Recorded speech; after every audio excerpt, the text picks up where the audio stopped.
Hi guys, it's Christine here today with 10 quick cards using the Here Comes Santa Claus collection from Doodlebug. I'm going to be using 2 of these sheets of patterned paper, and then I'm also going to be using their 6x6 paper pad from this collection, the icon stickers, and the this and that sticker sheet. I will also be using a few sprinkles. First up, I'm going to show you how I make the base for each of the cards. So I'm going to start off using some of the cards that were 4x6 that I cut out of that patterned paper. I'm cutting them down to fit on A2 cards, which are 4¼ inches by 5½ inches. So all of those I'm cutting down and adjusting. Whether it's cutting them down rectangular or like I'm doing with this one where I'm fussy cutting it. Each one I had to size down a little bit to make it fit onto those cards. Could have made the cards bigger, but I just 4¼ by 5½ inches. Those cards are really easy to find envelopes for, just about at any even big box store. And so I tend to prefer to go with that size if I'm going with a rectangular card. Now, when I fussy cut, if I have any jagged edges, I like to go back with my sander and just clean things up a little bit, as I did right there. And some of the cards are going to see that I am matting the shape if it's rectangular or square. Other times I am just adding a pop of color. I matted everything with the 6x6 sheets, and so if I had leftover strips, I used those for accents of color on cards. This one is a 4x4 piece from the patterned paper, and I'm putting it onto a 5x5 card. And all the square cards that you're going to see today are all 5x5 square cards. With the 4x4 squares that came on the patterned paper, I didn't want anything bigger necessarily. Sometimes you have an element that you need to make it bigger, but this was not the case, and so I just stuck with 5x5 cards. The sheets that I'm using from Doodlebug are great for pocket pages, but I also really love to use them for cards because you can cut them down and they make a really cute card. As you can see from the bases, I could just leave the bases as they are and not even have to do any embellishing, and they would be adorable. The reason for embellishing, of course, would be to personalize things, and quite frankly, just for the fun of it, which is why I'm doing it. But you can see, you don't have to do any additional embellishing. You could work strictly with the patterned papers and have absolutely adorable cards that anyone would be thrilled to receive. Here you see I am offsetting one of the strips of paper with that square card instead of matting the whole square. And you'll see that some of these pieces already have sentiments written on them, which is super awesome. Some of them don't. And so I'll be adding those with stickers in a little bit here. But those sheets come in every collection, the ones with the 4x6 rectangles as well as the squares, and so they also always have some that have words on them already, and they have some that are plain, like this present one that doesn't have any words on it, and so you can personalize it how you want to. You can see again, I'm sanding this one down a little bit just to make sure I get rid of the jagged edges. I love that Doodlebug included pink in this collection. I think it just adds a really unique touch to it. And I love that it's just kind of surprising to see it. This is another one of the rectangle ones, and I love the little dots surrounding it. Made a really good guide for fussy cutting it, but also just is really cute. Really makes that ornament selection pop right off the page. And I am adding this one again to just a strip of paper, making sure I get my Christmas trees straight and not upside down. Started with them originally upside down, and that would be a little tragic for a Christmas card. This is another one of the rectangle ones. I just had to cut this one down a little bit to make it fit straight on as it was. Now I'm going to start with the embellishing process. On this one, I'm adding a little bit of patterned paper to it to add that pop of color again. And then I am going to add some extra dimension by using some foam tape and some of the stickers from the icon sheet. What I'm going to do is I'm going to add some foam to the back of those stickers. They're still sticky. I'm not going to use powder or anything to break them down. You could, but I'm going for a quick process here, and so I'm just leaving them sticky and adding the foam tape to the back so they're all around sticky.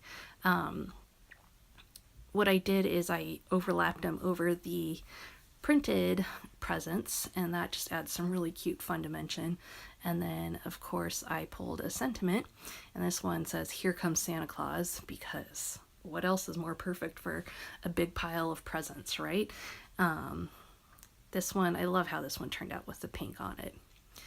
Next up, I've got another one with Santa, and this one's real quick to put together. I add a little reindeer right there, so Santa's got a pal, and then I'm just gonna add some snowflakes from the icon sticker sheet. They have these ones, I don't even know if they're really snowflakes. They look like asterisks, but to me it's the season for snowflakes, so we're calling them snowflakes. They have those in a variety of colors on that icon sheet, which is really nice for accenting. On this one, I am going to add the Merry Christmas sticker that's in a quote bubble, or bubble quote, speech bubble, there you go, that's the right word. I add that up top, and then I am adding some additional ornaments from the icon sheet.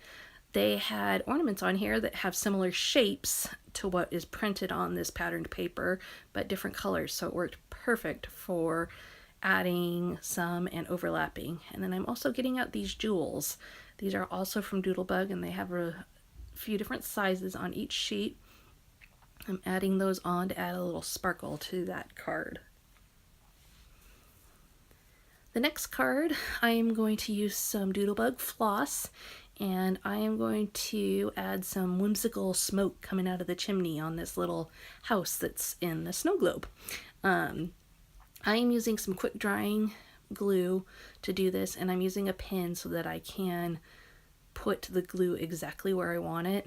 This glue can be really messy and inconsistent on how it comes out of the bottle, so when I'm trying to be very precise as I am here, I like to get out a little pin and use it to stick the glue on where I want it. You notice I'm switching back and forth between my scissors too. Those pink ones are my scissors for cutting ribbon and thread and fabrics and things that need nice sharpness, and then I use those yellow scissors usually for just paper. I like the tip on those better for it, but I have a couple pairs of pink ones that some of them are more worn now, but I have some that I use just for cutting things that are harder to cut through, like thread. On this one, I love the colors on this one again with the pinks. The candy canes are surrounded by a circle, and so I decided to play that up with my embellishing. I am going to add some circular candies onto it, and then I'm also going to add some matte sprinkles from the collection. Doodlebug has both shiny and glittery sprinkles, and then they also in the last year have started making matte sprinkles, and sometimes the matte ones are just nice because they don't, I don't know, it just changes the look quite a bit. And so it's nice to have the option to go either direction. This one is actually my favorite card of the group. I ran out of foam tape, so I'm using some old foam stickers to put foam on the back of my little Santa and his little vehicle there. And I just like how he looks, but he definitely needed to be popped up with foam because otherwise it was just too flat and he was getting lost amongst the Christmas trees, and heaven forbid we wouldn't want Santa getting lost amongst the Christmas trees. And I add a couple of snowflakes on, and then my sentiment on this one actually comes from the patterned paper. The same one that had the 4x4 cards also has a bunch of strips of sentiments and subtitles that you can use. This one is a simple one that I am using some holly and ivy stickers on. This one would have worked with just about any sticker, but I was trying to have a little bit of variety and not have Santa or reindeer on every single one. just because sometimes you want to send a card to someone who may be older and really doesn't care about Santa or won't think Santa's as cute as someone with kids or whatever. And so it's nice to have a variety to choose from. And that one I put the holly on, and then I added a couple of those matte sprinkles again. This next one, Santa's in a vehicle again, and he's got his own little scene going on. I'm going to just add some heart stickers. I got the heart stickers from both sets of sticker sheets. They had several different patterns and colors to choose from on there. And then I'm also going to add some matte sprinkles, again, in a variety of colors, trying to make the colors pop, but also not wanting to overdo it with one color and run out when I need them later, or just overdo it on one color, period. The variety makes things a little more interesting. And this one already has the sentiment printed on it, so that makes it nice and easy for that one to be finished off, because clearly I'm having problems with the sprinkles there. So put all my time into the sprinkles instead of the sentiment on this one. This is the last one, and again I'm using a strip from that patterned paper for my sentiment, Oh Christmas Tree, and then I'm adding a little red nose sprinkle for Rudolph, and that is it. Clean, simple, quick, 10 cards, minimal supplies, super fun to do. I hope you've enjoyed this and will give it a shot yourself.